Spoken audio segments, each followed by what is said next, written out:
economic situation will get worse before it gets better. The Albanese government is in trouble. Australia's debt hits $1 trillion. The Australian economy is stuck in a low-income, low-productivity, low-growth trap. High-level figures looks really good, but in terms of actual household, it's detrimental. You saw with sharp house price crashes, it's over 30% in real terms in New Zealand. The government let more people in, puts a band-aid over that problem. Great headline figures. The whole thing's a giant Ponzi scheme to cover their problems. The government's obviously looking to curb the CGT discount, which should have everyone pretty nervous because the government's own forecast that came out last month is for big Australia for the next 40 years. The inability to bring on more supply of housing infrastructure to support that population growth. And it's worse than that because the rental vacancy rate, according to Cotality now in Australia, is at a record low. So the rental crisis is going to get worse. Rents have gone up 3 times faster than wages. Advertised rent series, they're now paying $10,600 more to rent than they were 5 years ago. We've got the worst rental crisis in history. The government is literally spitting on renters here. So what the hell are we doing here? You're listening to the Folio Property Podcast. I'm Reece Bettle, and I'm here each week with my co-host, Lachlan Delahunty. Lachlan, we're in the Melbourne studio today. We've got Leith Van Onselen in the building. I was telling Leith off air, been a big watcher of his YouTube videos over the course of the last 4 or 5 months in my downtime. So it's good to get him on the program today. Yeah, I'm told I'm a data nerd and apparently you trump me, so I'm looking forward to diving into the numbers. Cheers. Well, yeah, I mean, I've been following the property market economy for probably 13 years now. So ever since I started macro business back in January 2011. So it's longer than that. January 2011 it was. Ask me anything you want and I'll answer it as truthfully as possible. Hey guys, quick thing to share. If you're serious about investing in Australian property right now, you need to see what we put together.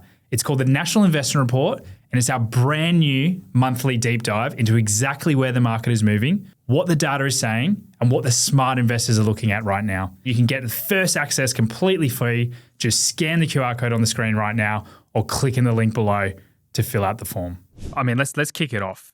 Where's the economy at today in Australia? Where do you see it over the next 12 months? We were just talking off air about some potential cycles that may be happening. Where do you see the economy as we sit today? So the Australian economy, I'd say, is stuck in a low-income, low-productivity, low-growth trap.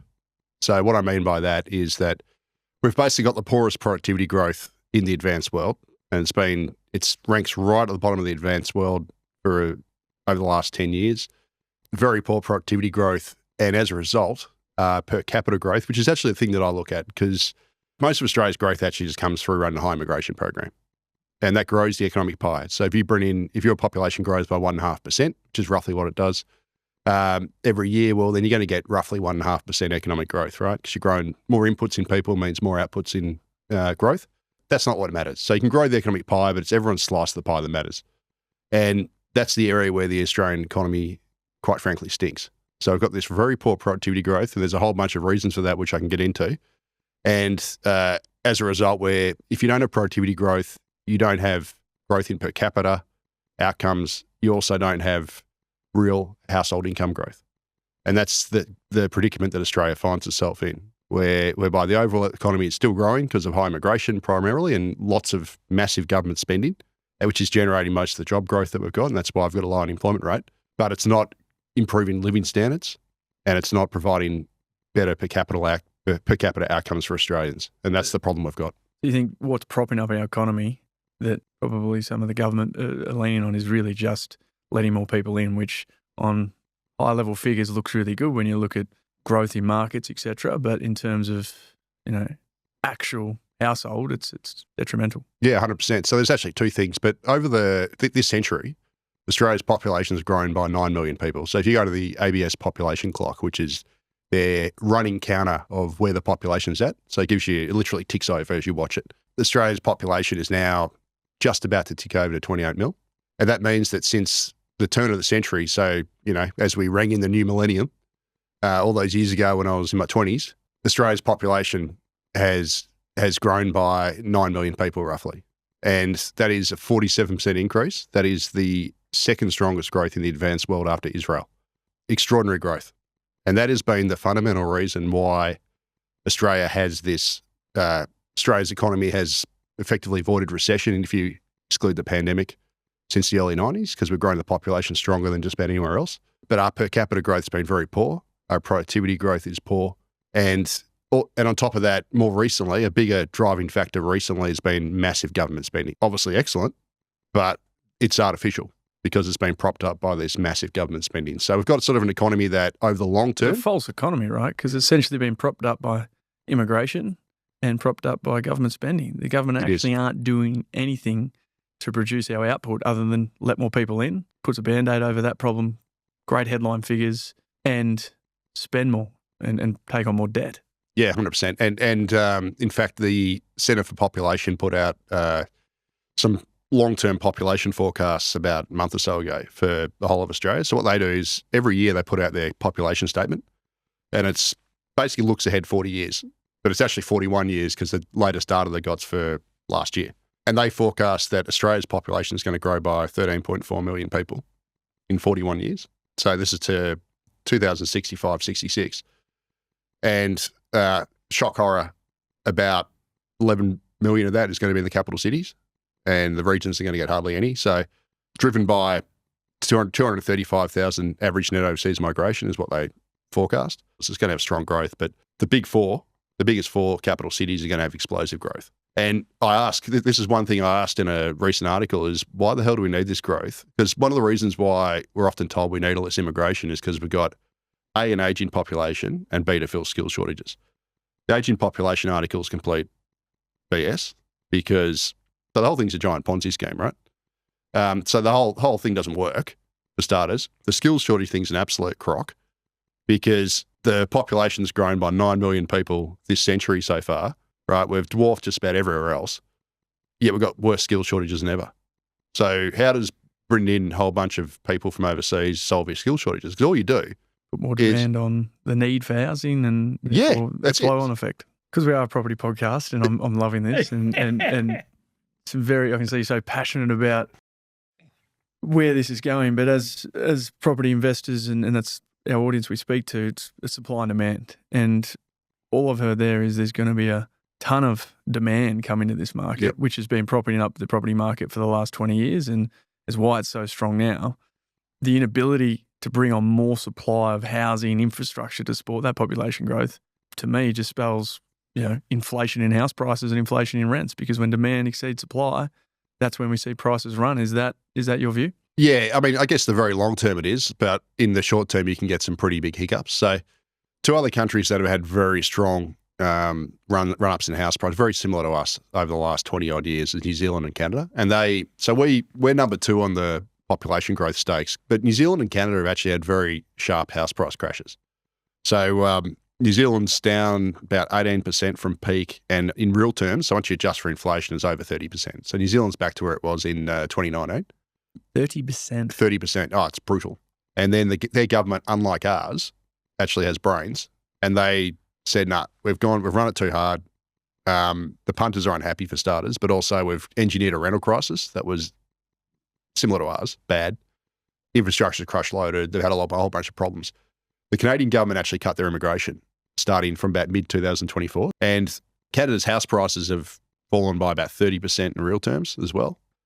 But what was leading to Canada falling prior to them cutting immigration? Yeah, so they had a big spike in interest rates. So it went up to I think it was 5%, their cash rate or crash rate equivalent. So 7.5%, 8%. Yeah, term. And it just squeezed them. But also they implemented some reforms to negative gearing. They put in basically a capital gains tax. So they never used to have one. They put in, it's called the bright line test, where they said if you don't sell your property, if you sell your property within 10 years, you got to pay a tax. So it's basically capital gains tax. It was enough. Massive changes. Yeah, they are. Well, I mean, that's ringing in the ears here, right? We're talking about two big changes that the government's looking at right now. Exactly. And the Australian government's obviously looking to curb the CGT discount, and looks like they'll make it retrospective as well, which should have everyone pretty nervous. And then some curbs on negative gearing as well. So, that to me makes me a bit wary of property prices in Australia, especially in those markets like Brisbane. And if you go by Cotality's, so Cotality put out a housing affordability report in December,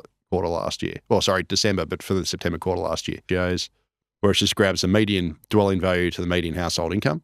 But Brisbane and Adelaide have just shot up and become into that uber expensive territory that they'd never been in before. And the share of income spent on mortgage repayments, again in Adelaide and Brisbane, just looked skyrocketed, super high. Yeah. Yep. I mean, relative to history. So, you know, I'm a sort of believer in some sort of mean reversion. So usually you don't want to invest for me, I would invest in a market that's gone up 100% in 5 years and looks incredibly expensive relative to historical values. And another thing I track is actually plot dwelling values in these markets against the rest of the country. I usually use domain data for this, and I've got data going back to the early 1970s where you can do like a relative valuation. And so Brisbane basically went from before the pandemic was historically cheap relative to all the other capitals to now being historically expensive. And it's worse than that because the rental vacancy rate, according to Cotality now in Australia, is at a record low. If you go by Cotality's advertised rent series, they're now paying $10,600 more to rent than they were 5 years ago. Now, it's disgusting to be quite frank. Income certainly hasn't gone up. No, that's right. Well, Cotality reckons rents have gone up 3 times faster than wages, right, in that time. So the rental crisis is going to get worse. So what the hell are we doing here? The government is literally spitting on renters here. We've got the worst rental crisis in history. The share of the percentage of income being spent on rents has never been higher in this country. The situation is getting worse. The government's own advisory council says it's going to get worse. And yet our clown show government just keeps saying, you know, we've got to boost supply, which is absolutely impossible to do. And they haven't. They've shown how. You can't do it, mate. They've shown their hand. They've done nothing. Well, I mean, mate, the macroeconomic factors are totally against boosting supply because we've had a 40% increase in construction costs since the pandemic. Lot values, so the price of the land that houses go on, nationally has increased by 33% since the start of the pandemic, probably way more in places like WA. Obviously, we've seen a whole bunch of home builders go bust, so there's less capacity, and we've got high interest rates now. So the golden period for construction was between 2015 and 2020. We had that massive high-rise apartment build last decade. Now, it was the golden period in terms of numbers, but it wasn't the golden period in terms of quality because a lot of that stuff were high-rise, shoebox, dog box garbage. Let's be honest. We had, you know, balcony defects, leaking homes, flammable cladding. They were absolute garbage that we built, but they did help to suppress rents, right? So the highest single year of construction in Australia's history was 222,500 in 2017. Albo's fanciful housing target wants to build 1.2 million homes over 5 years, which is 240,000 a year. That is 7% more than our best year on record ever. Australia's best year on record when interest rates were 1.5% instead of, if you go by the financial markets, it'd be 4.35% by the end of the year, right? Currently 3.85. So they're 1.5%. So it was cheaper for both buyers because mortgage rates were lower to purchase. So they could borrow to buy new homes, and also cheaper for developers to finance them, right? We've now got high interest rates, so that's off the board. Construction costs are 40% more, and lot prices are more expensive. We've got shortages of labour, construction labour, because we're doing all this renewable energy build out all over the country, which is a substitute for construction workers. All the state governments are doing big build infrastructure projects to keep up the population Ponzi that the federal government's foisted upon them. That's making shortages of labour. In Victoria here, we've got CFMEU union corruption that's just basically driving up construction costs as well. The macroeconomic factors here are not conducive to building 240,000 homes a year, which has never been done in Australia's history. So instead, guess what? We're doing about 180, right? Not even 180 if you go by the latest dwelling completions data. So we're not building anywhere near enough homes to keep up with the population growth. So when you got that, the only solution is to do what Canada's done and put the handbrake on. And I'm not saying zero migration here, but we need to run a migration policy that is significantly smaller, but far more high quality and actually gets people in we need. We actually do need more tradies, right? So what the hell are we doing importing Uber drivers? Because that's pretty much what our migration program does, right? And, you know, before I get, like, I'm sure your podcast listeners won't do this, but I often get called, you're just xenophobic and blah, blah, blah. Like, this crap. This whole notion that cutting migration numbers is xenophobic or racist or whatever is laughable, because do you think Canada's a xenophobic country? They've done it. New Zealand? No, they've done it. Was Australia a xenophobic country during the Sydney Olympics in 2000? I'd argue that was peak Australia. National pride was never bigger. We didn't have all the so-called, you know, racist problems and less stuff that we've got now back then. Guess what the net overseas migration was in the Sydney Olympics? 110,000 that year, right? The most recent period, 306,000. So it was almost a third what we're running now. And here's the rub. In 2000, that was the highest net overseas migration in a decade, right? So we had 110,000. And at the time, they're going, I read the ABS release on it just for fun. You go back and read it. They go, oh, highest migration in 10 years. 110,000. So then I went and worked it out. Actually, sorry, I don't want to take credit for this. Alex Joyner at IFM Investors did. He worked this out. He did this fantastic chart. It took Australia 12 years up until 2000, year 2000, to add 1 million people to the population via net overseas migration. In the most recent period we've had, which is June 30 last year, that's the data we got, it had taken just 2.5 years to add 1 million people through net overseas migration.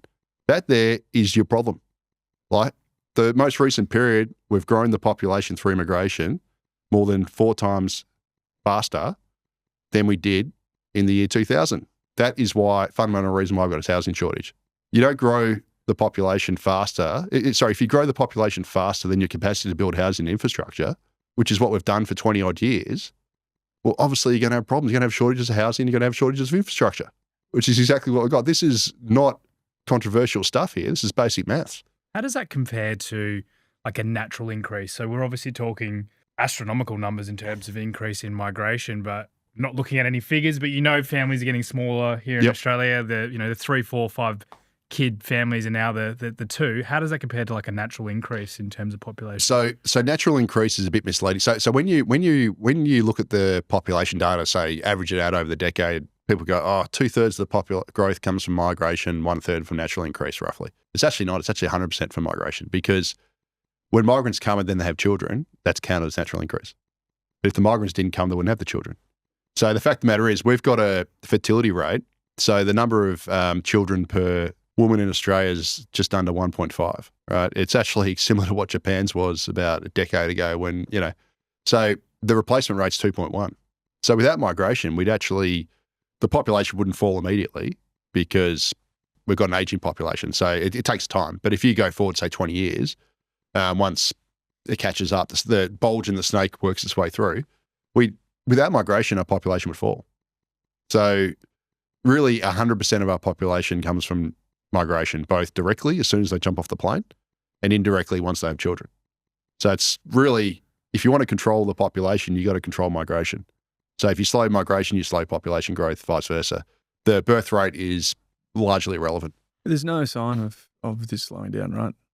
And that's our listeners, predominantly property related. We've got a government that is doing very little, I feel, about the housing shortage problem. No. Telling me it's migration. There's no signs that this migration is going to slow down by the figures that you're forecasting. Yeah, so the only way I see it happening is if, like, say, One Nation becomes powerful enough, which, who knows? I mean, I got no doubt that this lurch towards One Nation is purely an immigration play. Well, not purely, but almost purely.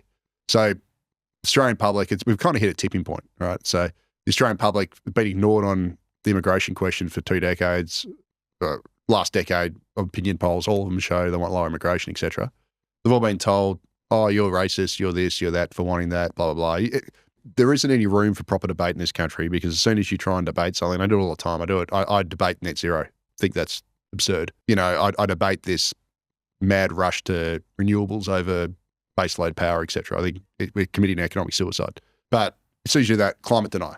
So no, you can acknowledge that you got a problem over here that is real, although I don't believe it's nearly as extreme as they make out, while acknowledging that what we do is going to make SFA difference, and with national security and energy availability and having an industrial base and cost of, all those things to me are more important, right? But you call it climate denier. Or if I ask you, argue for lower immigration, which I've done for well over a decade, racist. Like that's the Australian way, right? But I think this lurch towards One Nation is people are fed up with this. And we saw that with all the March for Australia stuff and whatever. I didn't participate in any of that stuff, but I can understand the sentiment.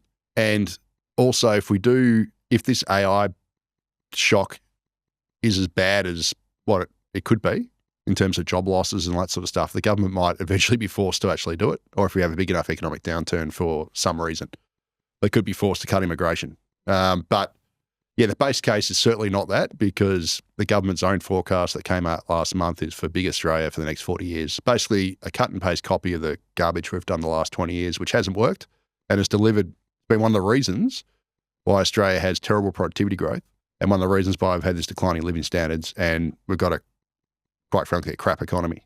And part of that is we've replaced growing the economy through productivity growth through what's called capital deepening, which is basically for most of the post-war period, Australia and advanced economies grew by expanding the amount of capital per person. So that's basically your machines, your tools, your technology, all that stuff. If you provide your workers with more of that, they become more productive. The problem is, in the last decade or so, well, really since we ramped up immigration, our business investment has fallen, which is one of the problems, but also we've run extraordinarily high population growth, which means not only has the business investment fallen, the business investment that we've had has been spread over way more people than we had previously. And as a result, our productivity, we've had what's called capital shallowing, where you actually get less capital per worker. And that's been the Australian story. It's actually been Canada's story as well. Canada suffered the same thing. So the way they measure capital deepening is, which is one of the drivers of productivity growth, is the capital to labour ratio. So it's basically the amount of capital divided by your number of workers. With the numerator of that, which is the C, the capital, has the growth rate in that has fallen sharply because we've got less business investment. But the denominator has increased sharply because we've got more workers coming in through immigration. That there is a recipe for terrible productivity growth. And that's basically what Australia's suffered. It's what Canada's suffered. New Zealand suffered it as well. This high migration policy that we're running is literally making the nation poorer, and it's particularly bad in a commodity exporting country like Australia. And you guys are from WA. Can you imagine if WA had a population of 10 million, right? You guys would be poorer. Because the reason why WA is rich, and it is very rich, is because your resource base. But if you spread your resource base over 10 million people instead of, what are you guys at now? Maybe three, for the whole state? Oh, if the whole state's 3. Yeah, I'm guessing, 3. So if you spread your resource base over 10 million people, not 3 million people, you're worse off, right? Exactly. So it's like if my mum passed away, right? And I got my brother and I, and we rock up to our inheritance, and then we find out we've got 2 long-lost brothers or sisters we didn't know about. You got less to work with. Yeah, that's it. So you got to split. So none of this is rocket science, right? This is when math. When people try and tell you that economics and all this stuff's complicated, it's not. They're just gaslighting, and often they make it complex to confuse you so you don't ask questions. So everyone listening to this, if it doesn't make sense, most likely you're right, and it doesn't make sense because it's illogical, and because the so-called experts are telling you the opposite doesn't mean you're wrong. It means that Australia is only rich in the world because we got massive mineral wealth, right? So if you look at our top 20 exports, other than BS education, right? If you look at the actual goods that we sell, they all come from the regions. So, they're all commodities and agriculture, top 20.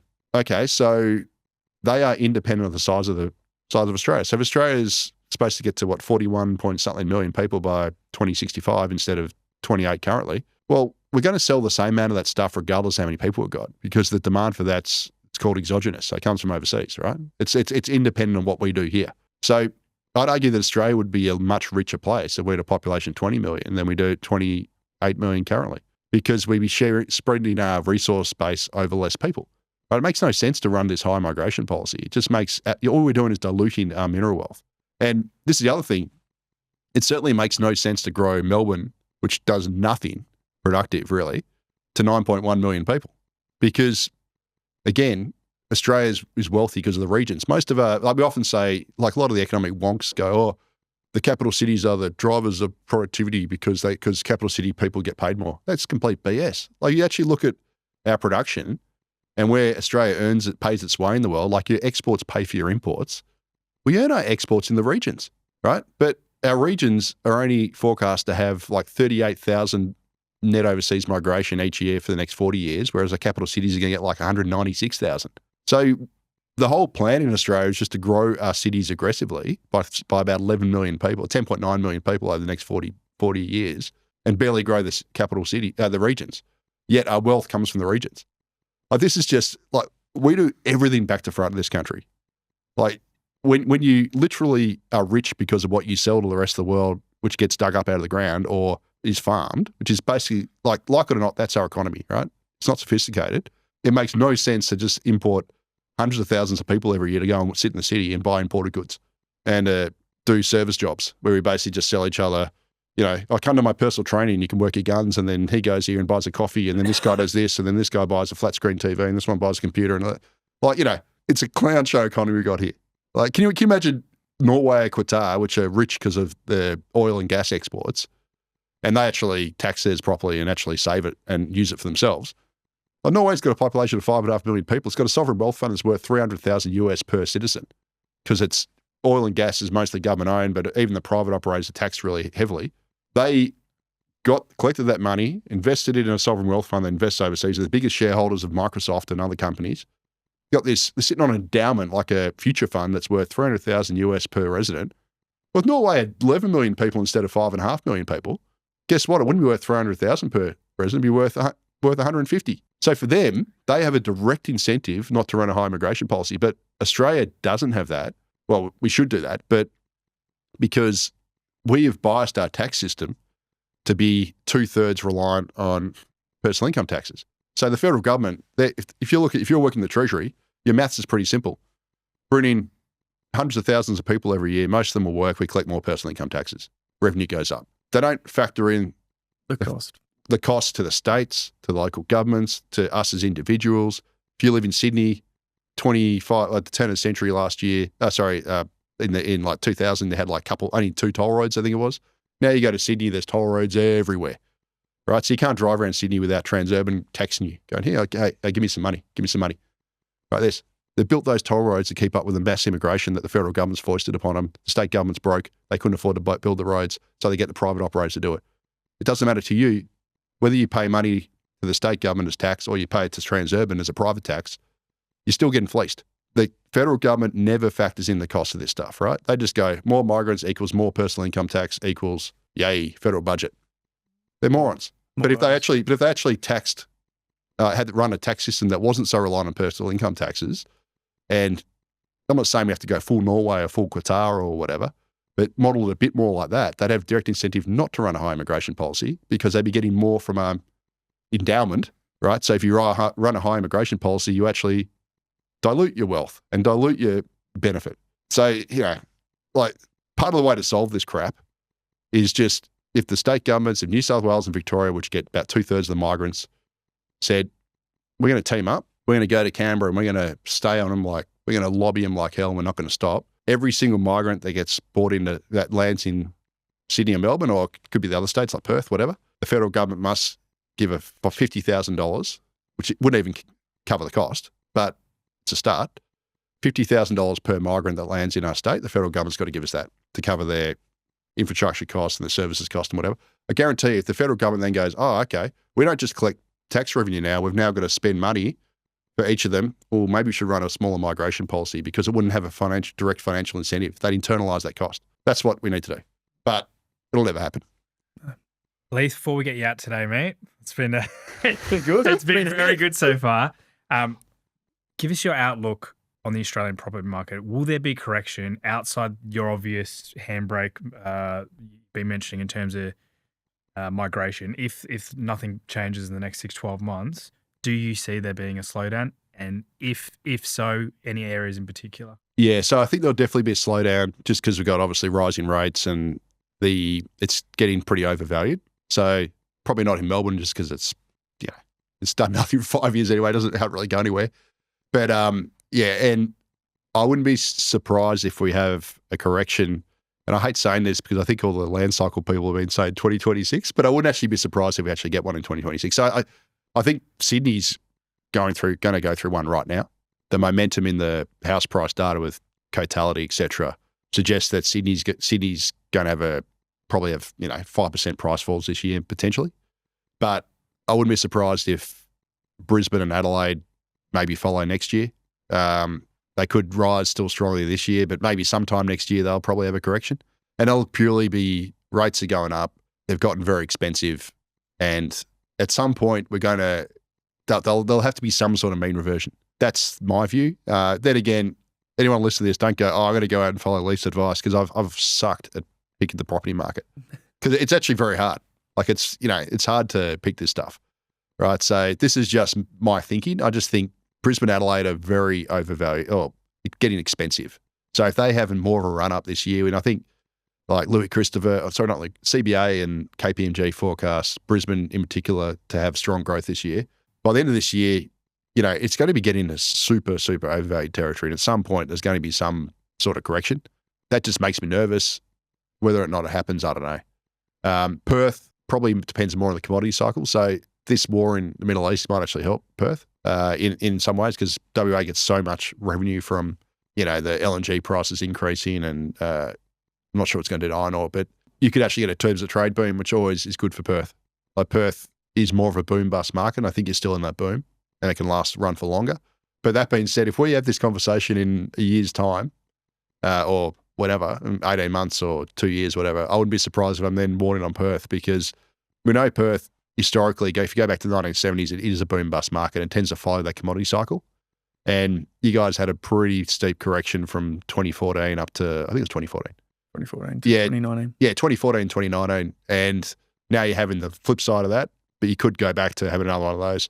And I guarantee you next time, if you did have another 8-year boom, and I'll be probably close to 60 by that time, like a 8-year correction, I'll make sure I get in next time at the bottom end.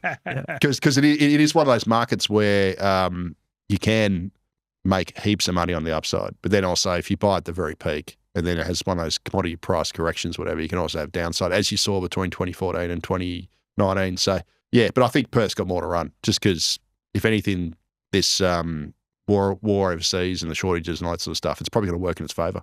Leif Van Onselen, thanks for joining the Folio Property Podcast. Cheers. Thanks for having me.